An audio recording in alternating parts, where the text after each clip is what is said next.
So good morning. It is Tuesday. It's my Monday. But yeah, good morning. I'm getting ready for work and just thought I would share this really quick. I was dropping off my boys to school today and I was sitting there thinking they need a little bit more responsibility. I mean, they're 8 and 9. My girls, who are 13 and 15, have been doing things since they were probably about their age, if not sooner.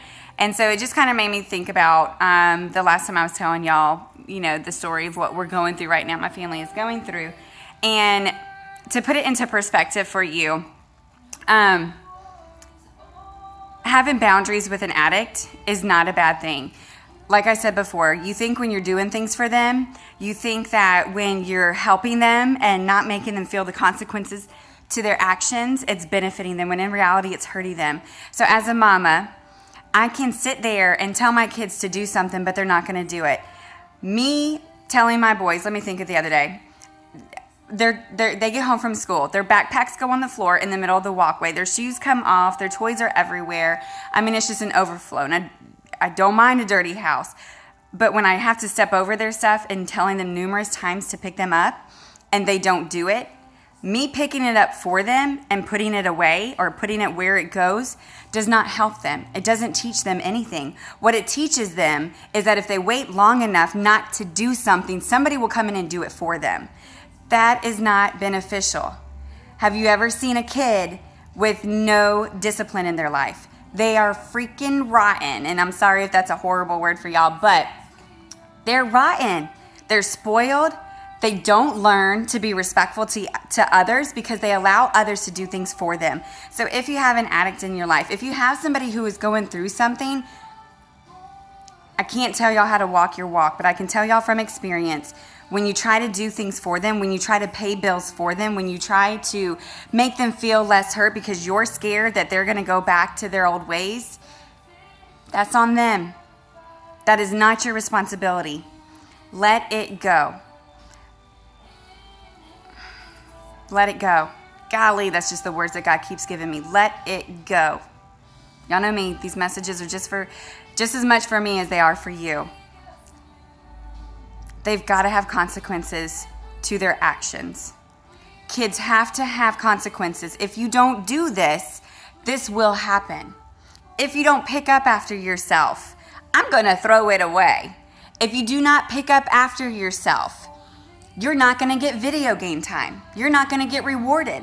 When you sit there and allow somebody, I'm going on a rant and I'm so sorry, but if you sit there and you allow somebody to take advantage of you over and over and over again, it's going to be that much harder to set boundaries because you've allowed it to happen in your life. I've allowed things to happen in my life because I did not have that boldness at the time to say, no, you do it. This hair is driving me crazy.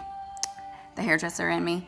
But you got to have boundaries. They got to have consequences. It's okay. It is okay. When you let go of whether or not this person's going to hang in there, when you let go of, regardless of what happens to them, God's got me. This is the one time I'm going to allow you to be selfish. Sometimes you have to look out for you and let go of that person. And when you let go of that person, you're allowing God to step in and take control. Take control. The last time that this had happened, I went to an event with some friends of mine, and the only thing I got out of the event was to let go of Garrett, to let go of my husband. God works backwards, I feel sometimes. You can't always see what he's working on in the moment, but you can see after you're out of it when you look back and you see all the places that God was. When God told me to let go of Garrett, I, at that time, being a broken mom, being a mom and pregnant, mom of 3 and pregnant, I felt like God was telling me to divorce him. So that's what I told him. I said, I'm done. I'm going back to Florida. I'm filing for divorce. I'd rather raise these kids without you than raise them with you struggling. And it was in that moment that I allowed God to work in my situation. God was saying, Amber, let go of the control and let me have him. There's more that I can do through him and in him than you think that you can. Let go and let God have them. Trust that he knows what's good for you. His plans are for us. They're to prosper us and to give us a hope and a future. It's my favorite verse, Jeremiah 29:11. It's not to harm you. It's to give you hope. So cling to that hope and cling to God today. Set those boundaries. Yes, it's going to be tough. Like I tell new mamas, the one thing I've learned with my kids is it takes 3 days. Will it be that way with other people? I don't know. But when you're taking away a passy, when you're taking away a sippy cup, I'm just going to go back to mom mode because that's what I am. When you take those away, it's really a battle of the wits. It's who's going to stand their guard, who's going to stand their ground. Stand it and stand firm.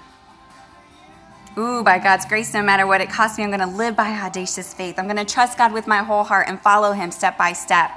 There's more to that, and it's totally Stephen Furtick, but there's this affirmation that I just know God's got me. He's got my family. He's got my husband. He's got my kids. But I've got to let go of the situation and give it to him. And so do you. Happy Tuesday.